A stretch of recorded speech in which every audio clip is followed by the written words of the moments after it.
आज की हमने जो हेडलाइन रखी है अपने शो की वो ये है कि कैसे होंगे अब बीजेपी और आरएसएस के रिश्ते। आपका आकलन इस सवाल पर क्या है? इसमें कोई संदेह नहीं कि बीजेपी और आरएसएस के दशकों पुराने रिश्ते आज एक नाजुक मोड़ पे पहुंच चुके हैं। But one thing is certain, RSS is not going to disrupt और डिस्टर्ब नरेंद्र मोदी गवर्नमेंट, क्योंकि खुद वो कह चुके हैं कि नरेंद्र मोदी एक आदर्श प्रधानमंत्री हैं।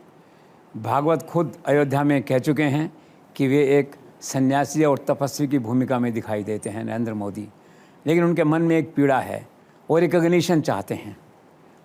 आरएसएस की फीलिंग है पिछले कुछ समय से वो साइडलाइन हो गए हैं, इम्पोर्टेंट मसलों पर उनसे कंसल्टेशन नहीं होता है, तो चाहते हैं कि कंसल्टेशन की पुरानी प्रक्रिया जो 10 साल पहले काफ़ी इफेक्टिव थी उसे रेस्टोर किया जाए।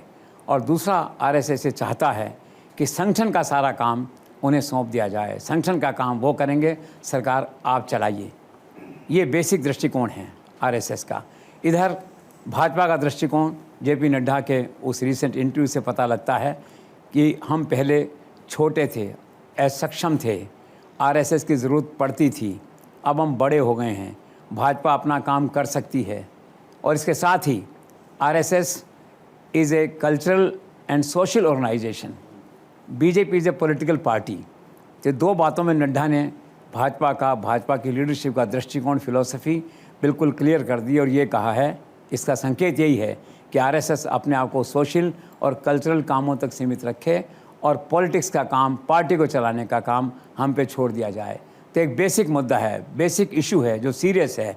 अब देखते हैं आने वाले दिनों में how the two leadership sort out this critical issue.